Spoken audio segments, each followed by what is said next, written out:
ভারতের তামিলনাড়ুর মুখ্যমন্ত্রী থালাপতি বিজয়ের নতুন প্রশাসন নিয়ে কড়া সমালোচনা করেছেন দেশটির বিরোধী দল দ্রাবিড়া মুনেত্রা কাজাগামের ডিএমকে প্রধান অনিথা রাধাকৃষ্ণন। একই সঙ্গে বিজয়ের সরকার ৬ মাসও টিকবে না বলে দাবি করেন এই নেতা। রোববার ১৭ মে দক্ষিণ তামিলনাড়ুতে আয়োজিত এক অনুষ্ঠানে তিনি এ দাবি করেন।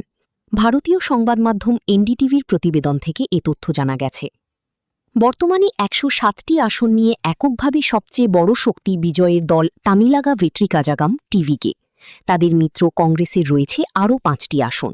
এছাড়া ডিএমকের ৪ মিত্র দলের প্রত্যেকের ২টি করে আসন রয়েছে। টিভিকে তাদের সমর্থনে সরকার গঠনের প্রয়োজনীয় সংখ্যাগরিষ্ঠতা ধরে রেখেছে। জানা যায়, বক্তব্যের এক পর্যায়ে অনিথা তামিলাগা ভেট্রি কাজাগাম বা টিভিকের জ্যেষ্ঠ নেতা আধাব অর্জুনকে একটি প্রকাশ্য রাজনৈতিক চ্যালেঞ্জ ছুড়ে দেন।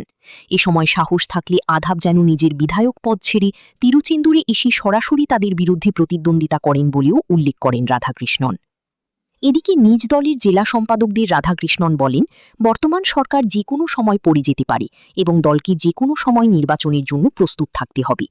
তিনি বলেন, এই পরাজয় সাময়িক, বর্তমান সরকার যে কোনো সময় পড়ে যেতে পারে, প্রস্তুত থাকুন। ২০২৯ সালের লোকসভা নির্বাচনের সঙ্গে আবারও বিধানসভা নির্বাচন হতে পারে। আমরা ঘুরে দাঁড়াব এবং আবার জিতব।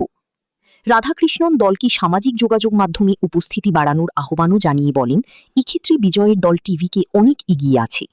যে রাজনীতি আমরা একসময় চায়ের দোকানে বলতাম, এখন তা বলতে হবে সামাজিক যোগাযোগ মাধ্যমের হ্যান্ডেলে। একক বৃহত্তম দল হিসেবে টিভিকের উত্থান তামিলনাড়ুর রাজনৈতিক অঙ্গনে ডিএমকে ও এআইএডিএমকের ৫৯ বছরের আধিপত্যের অবসান ঘটিয়ে দুই দ্রাবিড় প্রতিদ্বন্দ্বীকেই বিরোধী শিবিরে ঠেলে দিয়েছে। দক্ষিণ ভারতের রাজনীতি বহুদিন ছিল দুই পুরনো বৃক্ষের ছায়া।